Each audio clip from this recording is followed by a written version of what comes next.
It's the Weekly Wrap with your host, broadcasting legend Bruce Wolf, and his trusty sidekick, comedian Tim Slagle. And now, without further ado, Bruce Wolf. Bruce Wolf, Tim Slagle on the Weekly Wrap. And now it's time for my favorite part of the show, wherein I guess what's in Tim's background. And Tim, I'm going to say that this is a picture of George Clooney that we won't be able to identify, and we'll all consider ourselves senile like Joe Biden. Am I right about that?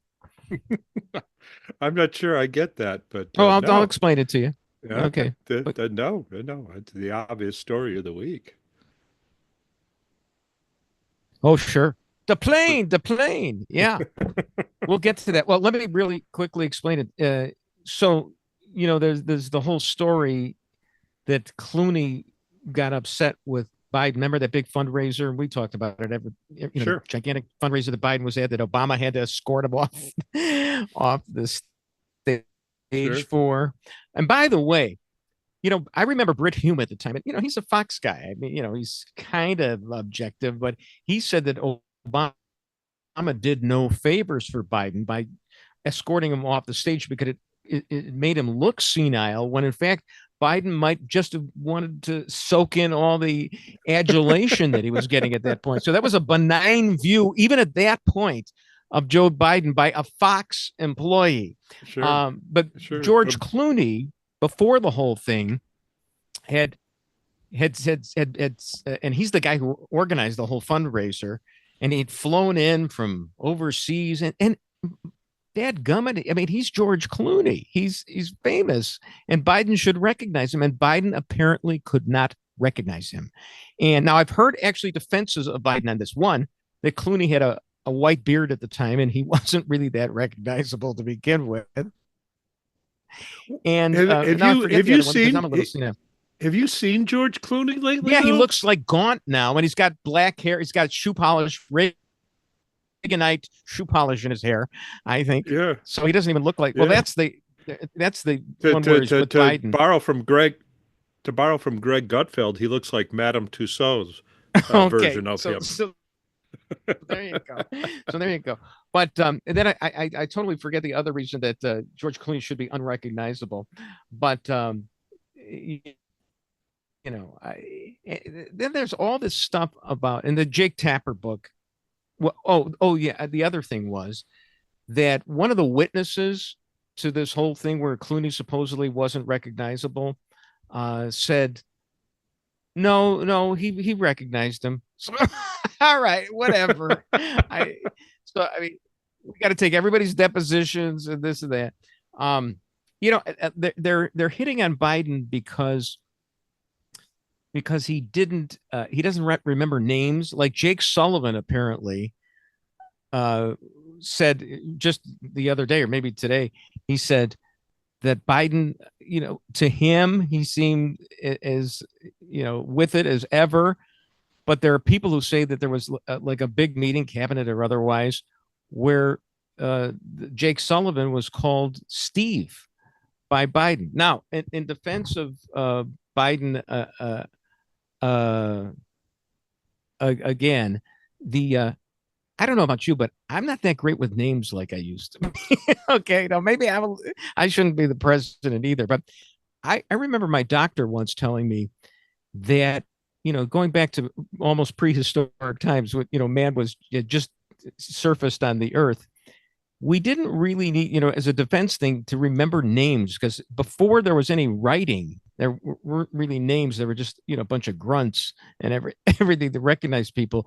So you don't have to memorize the name. And that's not a sign of senility. Senility is when you, not when you forget your car keys.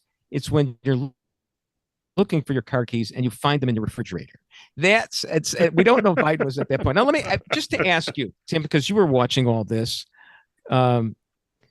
because when you saw the debate on June 27th last year, did you think that was proof positive that Biden was senile? I mean, obviously it was the watershed moment in the campaign, but did you, as watching it in real time like you did you think this just merely ratifies everything I already believed? Well, I think you might have to go into the archives here, but I believe in advance of that debate, I said that they want him out of the campaign, and they scheduled this Ah, early debate ah. so to show the American people how bad he is. That it So that was they in could get rid of him, yeah, actually push him out. And that's actually, it was, you know what? I think I remember you saying that too. So one for the tinfoil. Yeah. yeah. Yeah. And But I would guess yeah, that's why Obama let him off the stage too.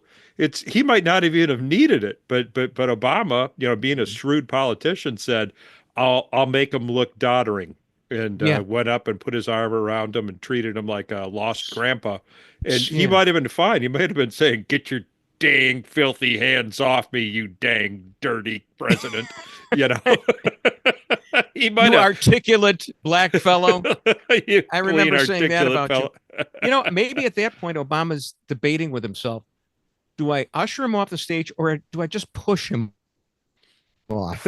And he falls into the crowd.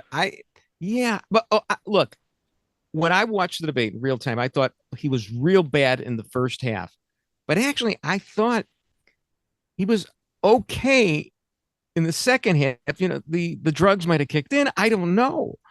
But maybe I'm just naive, Or try they to give people the gave him benefit of another the doubt. blast. They gave him Um, another blast during the break. something, something. But anyway, then the latest thing is that they're going to they were actually considering having him in a wheelchair in a second term.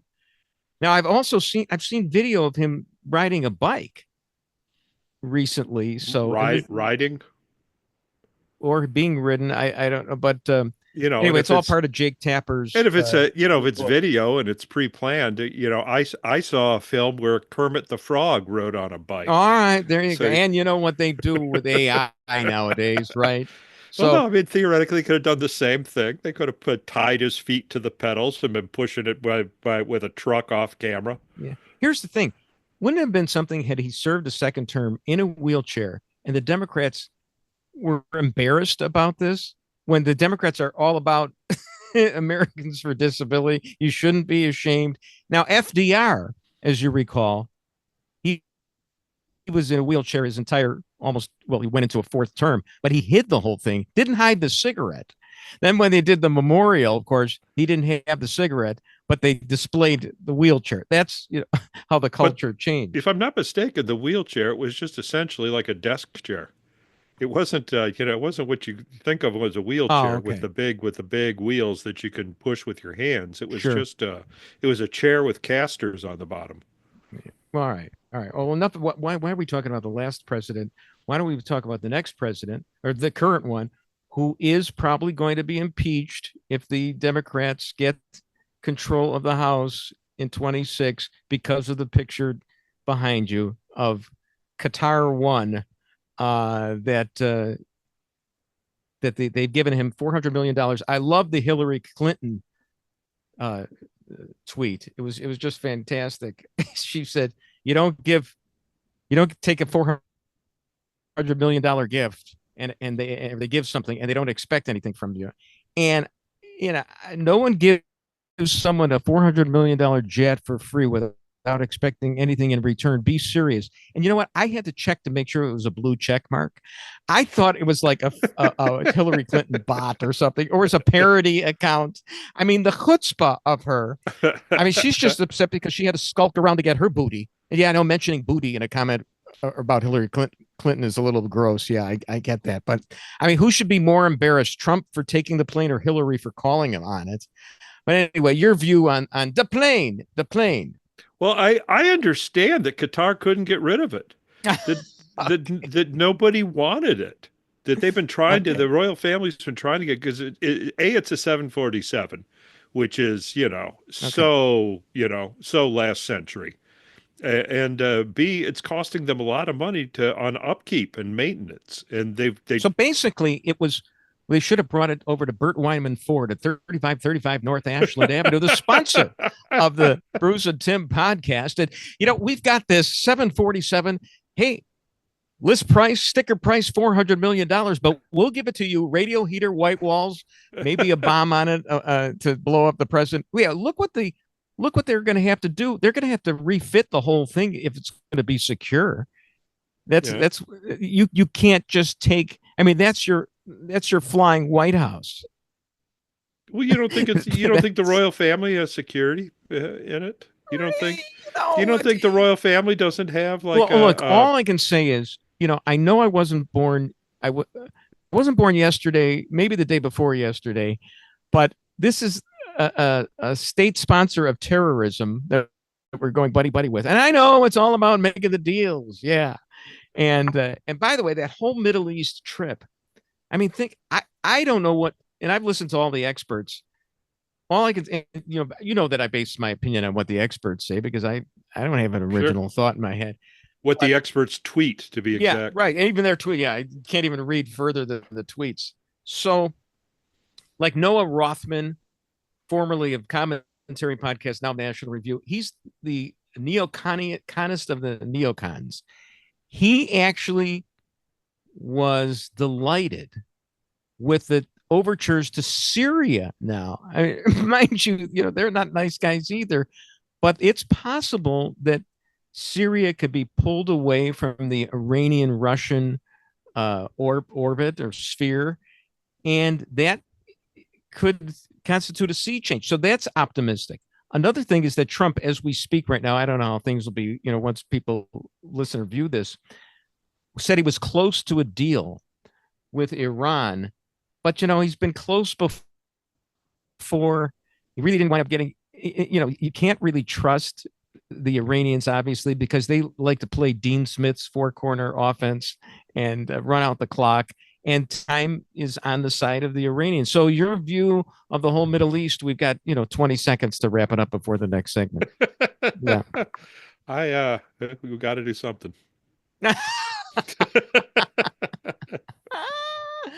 Well, I mean, you can't let them have the bomb, right? The boom. Exactly. And it eventually. So maybe he's just going to buddy up to him, and he's going to get in there for an inspection and stick one of those GPS sensors so that the Israeli army can lock on with the bunker busters. There you go. And Kiefer Sutherland in 24 hours is going to save the world. Bruce Wolf, Tim Slagle on the Weekly Wrap.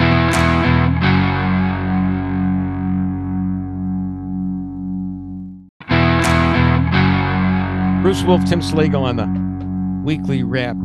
Tim, little housekeeping here. I hate to make this a technical workshop, pardon my late Eddie Schwartz, but if you want a rundown, we're going to be talking about, let me give you this. Next will be prescription drugs, and then we will be talking about the Afrikaners, and then we will be talking about your latest book. We will have run out of things to talk about. The prescription drugs, that was an interesting one. First of all, I don't even like the term big pharma. It's a pejorative, right? I mean, when media organizations report on big pharma, they don't say, well, here's our big media correspondent to talk about big pharma. It was always a pejorative. And the thing is, and I know we talked about this a few weeks ago, but Tevi Troy in Commentary wrote a piece about how big pharma is getting it from the left and now the right as well. And of course, the big thing is, why do the Europeans get to pay lower prices for their drugs than Americans do? And we're effectively subsidizing them. And that's the only way we can get research and development going so that we have these drugs that people save, that save people's lives. And if you put price controls on drugs, you will be able to see that there won't be these life-saving drugs, and you better start losing the weight that RFK is telling you to lose without the benefit of these drugs, because otherwise you're going to be dead, because there aren't going to be life-saving drugs because the Trump administration will have gotten rid of them through the price controls. Have I spoken everything that needs to be said on the subject, Tim? Well, those drugs are already out there. I mean, it's some of them. The drugs that are already out there will still be out there. What's gonna disappear are the ones that we don't even know about yet. Which is why the government can get away about this. Nobody knows the future that would have been had they not regulated or price controlled and price controls have never worked. There you go. I mean, you're straying from the Trump herd here. Oh, well, I'm not exactly. I didn't read too much about it. I don't know that he's saying that we want to cap the prices or we just want to pay what Europe pays, Well, which is going to be like his plan on NATO. It didn't hurt NATO. It made the EU kick in more. well, you'd like them to get rid of their socialistic, health plans. The thing is, yeah, sure, they get the lower prices on the drugs. They also wait in line a long time to get anything. It's limited access. Anyway, hey, look, it's not like the pharmaceutical companies aren't, they're not, total capitalists either. I mean, they wanted to get in on Medicare and Medicaid, but that's not going to work either. But it's kind of like with China. I mean, he talks a big game. He keeps talking. He talks. But in the end, I mean, what happened with China? He basically blinked, right? That's what happened. I mean, did we need to go through all this, the rigmarole since Liberation Day? Did he blink or did China blink? I think he blinked. I think he's the one who blinked. No, so Rich Lowry in National Review, and so far I quoted commentary in National Review. Have not quoted the Jewish Daily Forward yet, but I will get to that. Anyway, so he had an interesting piece. It's just how Trump is he's such a great television performer, because you can sit there and he will stick to his guns, and even no matter what, how false it is that the statement that he's making, he'll stick to it and he'll just wear you down. I mean, that's all there's to it. I wonder if he ever took an improv class, because that's like the first rule. That's the first rule they teach you in improv class, is that you, no matter what the other person says, you don't deny it. You go along with it. And you build on it rather than. Well, I thought the improv segue was already. You tell me, was it something like yes and? Was that one? I never took improv. But this reminds me a little bit of the wasn't an SCTV character, SNL. Was Martin Short's Nathan Thurm, the attorney who sits there and denies everything. He's fiddling around with a cigarette. No, I didn't say that. And he's clearly lying. And the thing is that Trump needs to be interviewed. There's a picture of Nathan Thurm. Trump needs to be interviewed by a really good attorney who knows how to cross-examine, because it's just, a guy will, who was really good as a witness on his own behalf or on his nephew's behalf, or whatever, against cross-examination. It was hard for me to believe. It was Teddy Kennedy. Remember the trial of his in Chicago, that rape trial of his, I think it was his nephew or something. And William Kennedy Smith. Yeah, William Kennedy Smith. He brought a girl home to the compound in West Palm, and then Teddy chased her around in his underwear. Well, and she's in the trial, the televised portion of it, she's covered by a blue circle the whole time. That's how I remember her. But Teddy was being cross-examined, and he just took over. And you're not supposed to let somebody take over. When you're cross-examining, you're supposed to get, you control the situation. And just because he doesn't answer the question the right way doesn't mean you go on to the next one. If you are stuck on the one damn question and just have to repeat it over and over again, you don't stop, because you didn't get, or you ask the imaginary judge sitting there in the interview, I ask that this be stricken from the record, because otherwise he wins, because he is so, and I love the chutzpah of the guy, because he's got tissue paper knowledge on so many things. And I don't know how anybody can be an expert on all this stuff, but he speaks with such confidence. It's really a mark of a showman. I give him credit for that. But it's the art of the deal. So that's what they always say: is you fake it till you make it. Totally. And that was that Tony Roberts? Not Tony Roberts. That's the actor. Tony Robbins. Tony. I got my little Biden thing here. That's not a Biden thing if you confuse Tony Robbins and Tony Roberts. But Happens all the time. yeah. So, all right. My old partner, Dan Proft, had a tweet about ripping Adam Kinzinger. And, Kinzinger has become, I think, as much as Tucker went over to, what I would call the lunatic right, Kinzinger went to the lunatic left. And I don't even know what Kinzinger is commenting on this, but Dan is commenting on Kinzinger and says Kinzinger's crocodile tears for law enforcement are selective as his application of the law for an obvious crime, whatever the crime was. My whole point was, I remember when Dan and I did the WLS show, we would talk to Kinzinger all the time.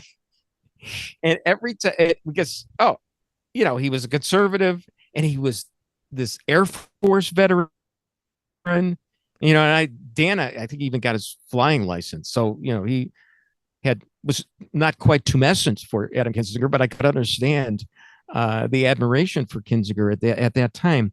But every time we'd finish an interview with the guy, Dan would thank him for his service.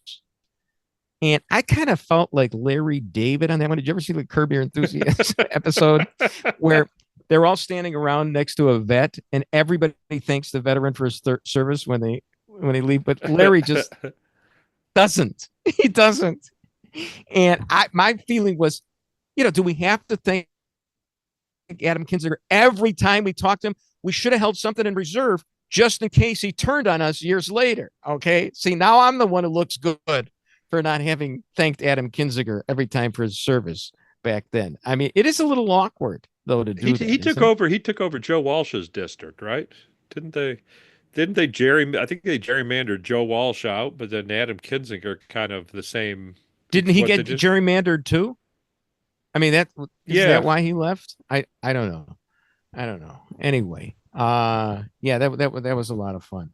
All right. So the next topic was, when's your next gig? I got a date in Mason City coming up. Mason City, home of the City, Illinois. Home of the what's? No, it's not. You're thinking Mason City, Iowa. Oh, I wasn't thinking of any particular Mason City, just like I don't think of any particular Springfield.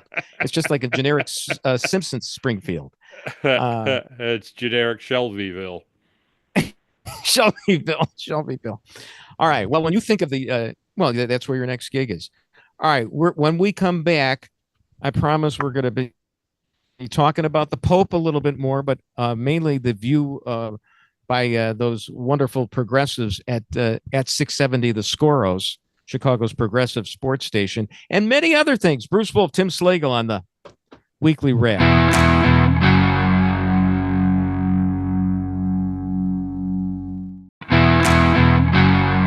Bruce Wolf, Tim Slagle on the Weekly Wrap. And so, I always like to pick on Channel 7 because they never hired me. And, that's the basis for just all my criticism. But so they have this tweet about some policy. Let's see. Okay. ABC 7 Chicago. State officials are on track to shut down a program at the end of June that provides publicly funded health care coverage to more than 30,000 non-U.S. citizens in Illinois, including many who are in the country without legal authorization. I mean, in journalism, you learn to use an economy of words. That's in many who are in the country without legal authorization. What was that, like 9 words? You could substitute wetbacks for it. No, I would never do that. First of all, not wet. Or as Miyoshi Umeki said in Flower Drum Song, my back is wet. Yes. So anyway, yeah, I mean. But that's just a wetback is just a typical type of a illegal immigrant, though, right? Right, Specifically, it was the term was coined by Cesar Chavez to describe Mexican immigrants who came over to pick fruit at a lower wage than the union workers. What I love is my sister was we both have sisters whom we don't agree with, but we love them, right? Sure. I happen to agree with your sister, but that's a different story. So, but my sister's, at heart, a radical feminist.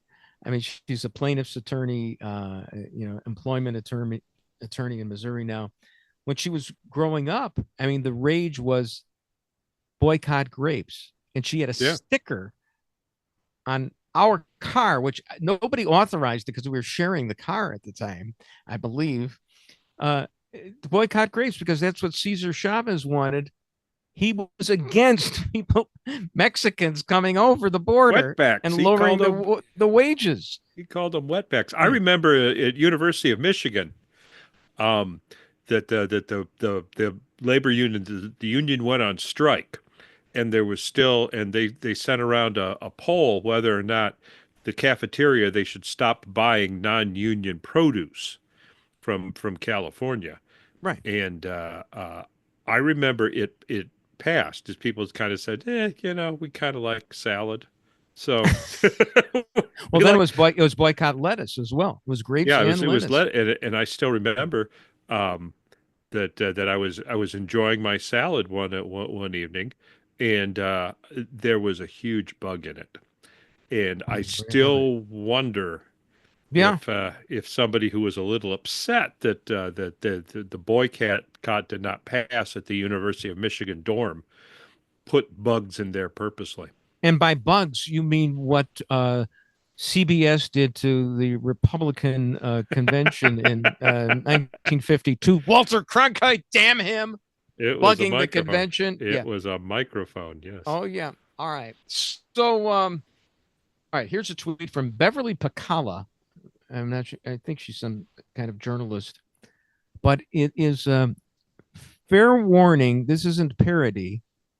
To build affordable housing in Chicago, developers must prove neither they nor their funders or contractors ever invested in or profited from slavery. And there's a picture of Mayor Johnson by there. And, I'm wondering, how can you tell about this? I mean, like, what if they're direct descendants of Secretariat? Is that okay? How are you going to do this?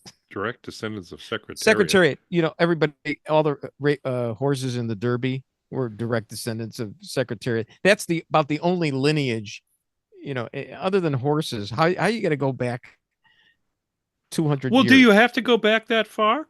It would appear to me that none of the former Chicago Bulls could ever get a contract with the city because they all benefited from slave labor in China. Oh, yeah. Well, of course. Yeah. So, wearing them sneakers. Yeah. Yeah, sure. No, I get it. Slave shoes. Of course, we all benefit from labor in China. Witness our phones. Okay. All right. Well, no one has tinier fingers than Chinese children. You ever try to take apart your phone? It's amazing how tiny those pieces in there are. In the 3 million podcasts that are ahead of ours in the ratings, nobody does Asian humor like you do. be it Rahm Emanuel getting the job because he wanted to feel tall in Japan, to what you're saying right now. So yeah, now you totally thrown me off. So getting back to Trump on the plane just for a second. So did you hear me that he quoted Sam Snead, the golfer? See, I don't mind it when Trump, toots his own horn, or he lies. Takes a free $400 million jet. I don't even mind that per se. What I don't like is him quoting Sam Snead, the golfer, who said, if they give you a putt, you take it. It's called a gimme in golf, 3-foot putt. Yeah, he compared the Qatari jet situation to Sam Snead having a putt conceded. And the thing is about Trump is that Trump does not wait for the people who are golfing with him in his foursome to give him the putt. He just takes it. I mean, he's an inveterate cheater at golf. I'll give him this. He's actually a pretty decent golfer, but that still doesn't mean he doesn't cheat. So I did not like him quoting How Sammy do you know? Sneed. How do you know he cheats? Do you have reputable sources on that? Yeah, I do. Now I know Rick Riley, former Sports Illustrated uh, writer, who admittedly is a liberal and doesn't like him, has quoted a lot of people. It's it's out there. He there's a lot of people quoted former caddies. He plays by his own rules. We saw a video of him. Yeah, but I mean, come on. How many people have lied to try to diss Trump? Now You know, Chris says from Chris says Vindman, from was it Alexander Vindman lied about a phone yeah, call? no, right, perfect phone We call. had Chris just said that Tiger says that Trump doesn't cheat. Uh-huh. Yeah, well, I'd like to take Tiger's deposition. Okay, Tiger. Right. Yeah. Anyway, oh, and I don't think he's the first. Even if he did, I don't think he's the first president that cheated. at golf. Oh, no, Bill Clinton was notorious. Uh-huh. John Daly, who's won 2 majors. I've seen him on, Tonight Show, something like the Tonight Show, saying that Clinton cheated. He'd take a million mulligans. Right. No question about it. I can't believe that Obama didn't cheat. Do you ever see? I've never heard of him cheating. The only criticism of Obama is that he couldn't golf. Well, yeah, he can't throw a baseball. He can't do a lot of stuff. And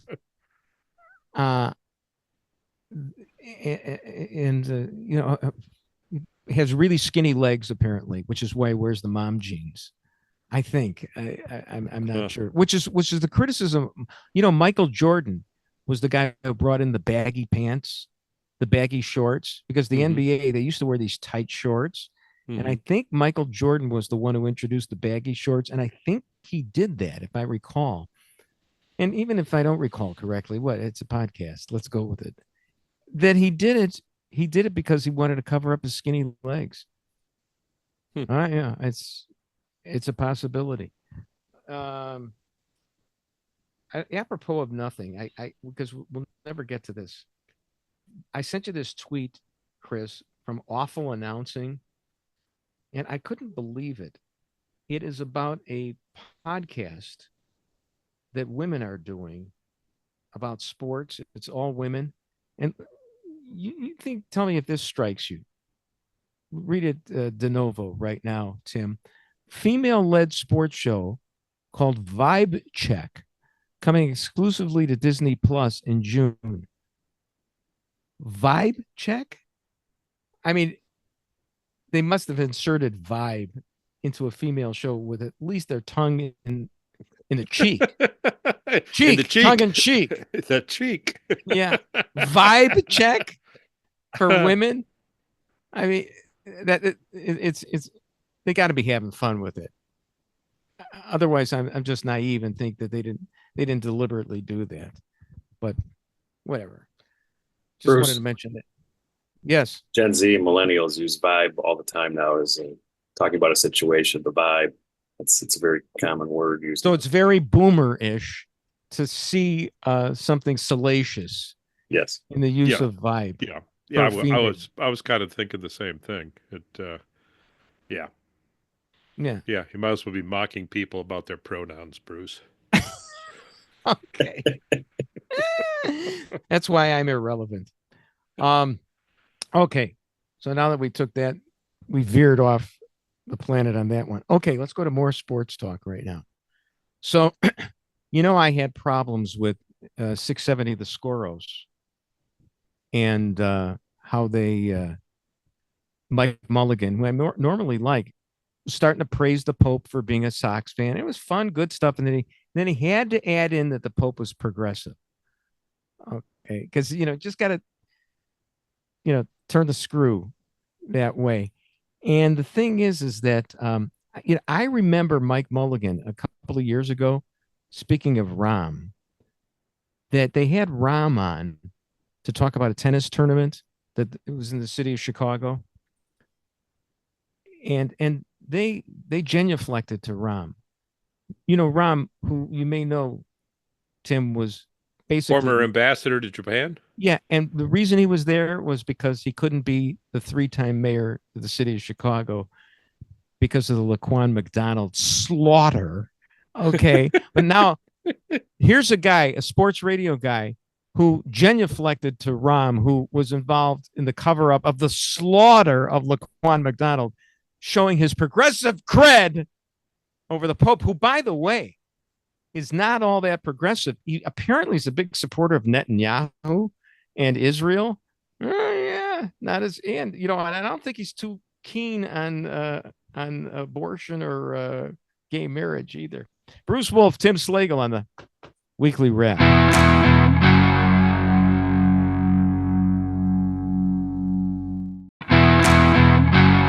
Bruce Wolf, Tim Slagle on the Weekly Wrap. So I guess there's a story about, and I don't really want to go into detail on it unless you do, about how rivers have been anthropomorphized. And in fact, our people, rivers are people too. This is a story in National Review. I think it's a review of some book. Oh, it's a Cambridge University professor of literature and environmental humanities, Robert McFarlane, believes that rivers should be treated as people so that they get some environmental protection. That now, I have to say that when I was in junior high, we were asked what was the quasi character in Huckleberry Finn, and in fact, the Mississippi River was the quasi character. Now, I don't know if that qualifies as a person. The old man river. Is that would the well, Mississippi be the old man river?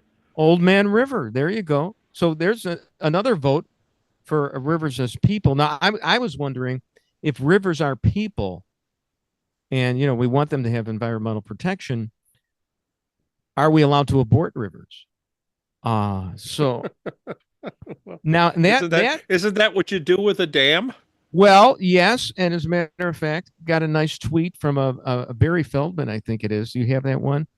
By any chance, Chris? I know I'm throwing you a curveball right here, but I think he said, you know, in a sense, the same thing about that you know, rivers are steered.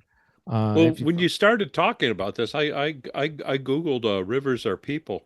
And what first thing to come up was a National Geographic article from April 15th, 2022, that Canada declared a river legally a person.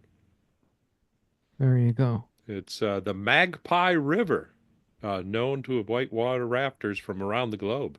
Yes, but I think the first river in Canada to be granted legal personhood. Yeah, but I think in Canada, the rule is it's a zero-sum game.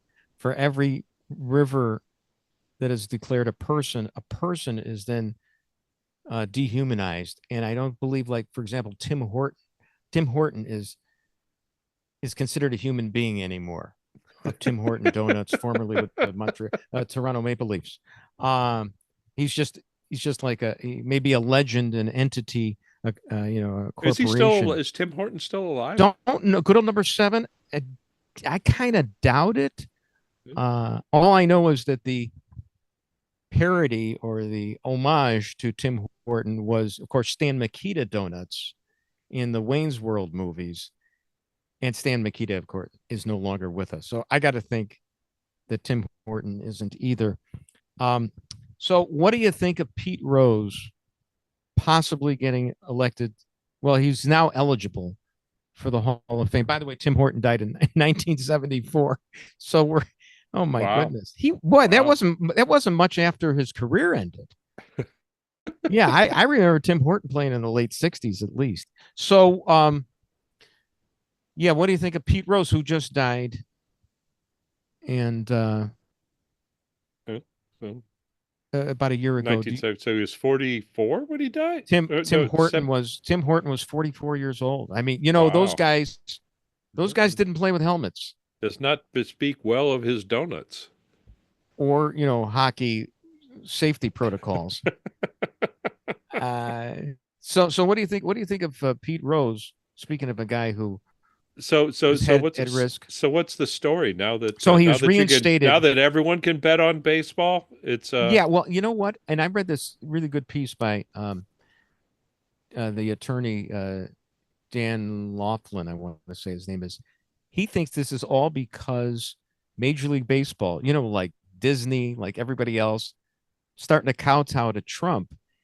And baseball got into trouble. Remember a few years ago when they removed the All-Star game from Atlanta because of the mythical voting rights violations in Atlanta, in Georgia?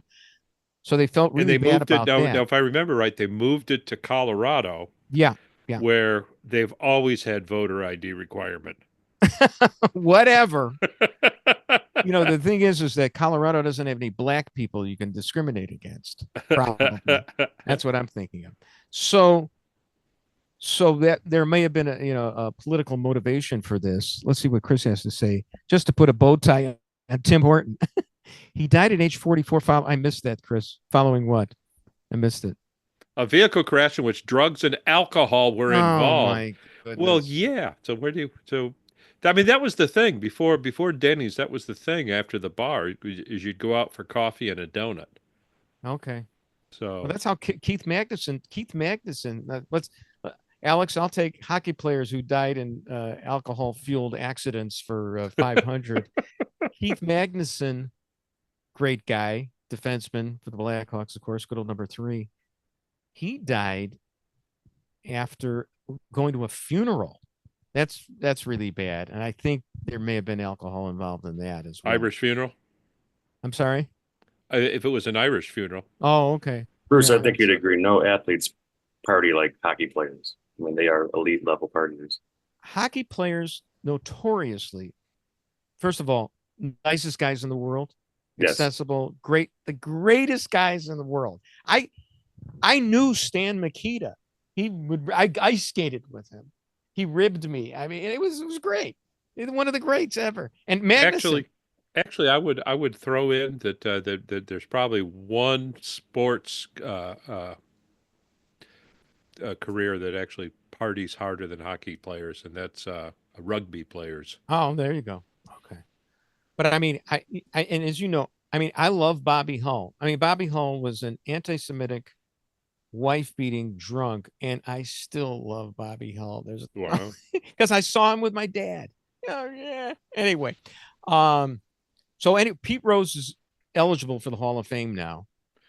And so what happened? Did the outgoing commissioner of baseball pardon him? No, he's the current commissioner, Rob Manfred. He issued a pardon? He did not pardon him. He just made him eligible. It's still the baseball writers have to vote him in or not. And one thing they commuted his sentence. It's not a pardon, it's a commutation. Here, first of all, he died less than a year ago. Shoeless Joe Jackson also was reinstated. He died 74 years ago. I think Pete should have to wait much longer than Shoeless Joe. Also, Barry Bonds now knows he'll get in after he dies, so he's got that going for him, which is nice. Pardon my Carl Spackler. So from Caddyshack. So here's the thing. Rose may get in, but one reason they gave for not having him while he was alive, they didn't know what the heck he was going to say in his induction speech. He's a loose cannon. Pete Rose, when he did, and I think Chris will agree with me, he was a Fox analyst. Fantastic. I mean, there's never been I don't even know if he should be in the Hall of Fame for, he hit 4,100 something or other singles. Big freaking deal. He actually made Frank Thomas entertaining.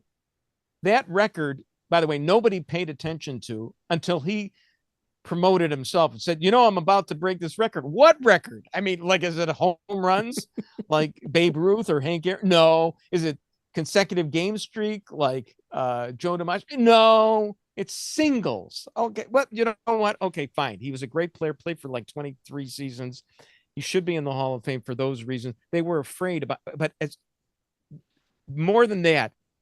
He should get into the Ford Frick wing of the Baseball Hall of Fame in Cooperstown, because I think he's the best baseball analyst I ever heard in my life. Though, if you actually look at the numbers, I think Wilt Chamberlain nailed a lot more singles. Exactly. And, we talked about Wilt. Wilt Chamberlain supposedly bedded 20,000 women. I think I mentioned singles. Yeah. 20,000 women. Okay. And yet, in the next generation, was there one gigantic black player who was fantastic and who couldn't make free throws? No. They think that the odds would be that in the next generation or two there'd be one, and I don't.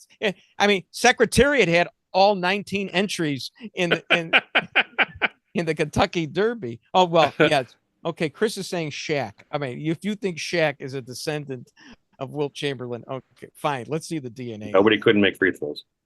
He's humongous. But I mean, Chris, don't you? Pete Rose. I wish we had some documentation here because I'm just saying it. He was so good on. First of all, I mean, he'd show how everybody would stand at the plate and what you should be thinking of when a pitch comes in. But he knew everything that was going on.